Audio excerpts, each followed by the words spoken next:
लइका हो बुढ़ऊ भीता के कपिल भाई कहे उजला चमन हो गइल पड़े देखा है नमस्कार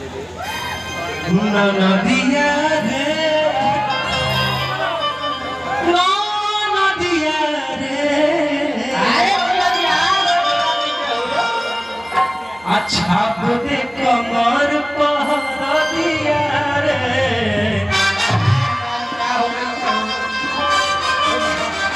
ऐसा बड़ा चाहिए कि रोज हल्दी छपवा दे पावर ऑफ करिया काम है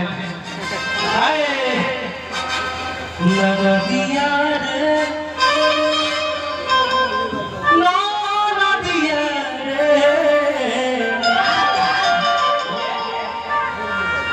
अच्छा बोले कमर पहर दिया रे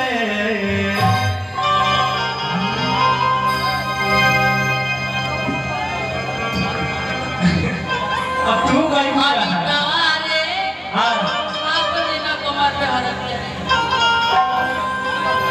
कोई मत ये रोज कहत तो कितना मजा आई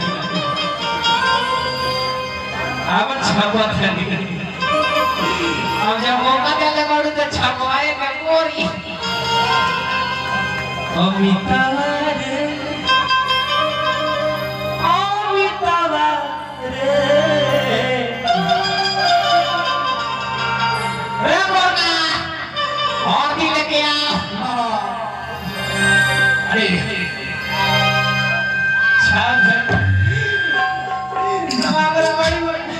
लाज लागल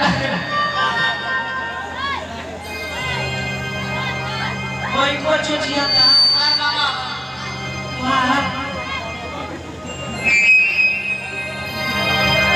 हम जान बनी दोनों जाने के चुचिया था अरे नाचेलू जब तू कमर नाचका के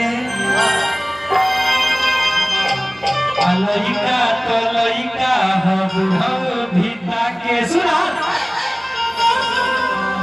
नाचेलू जब तू कमर लचका के लइका तो लइका बुढ़ऊ भीता के जब ओढ़नी कमर में ते कसे रे अरे रे छोड़ी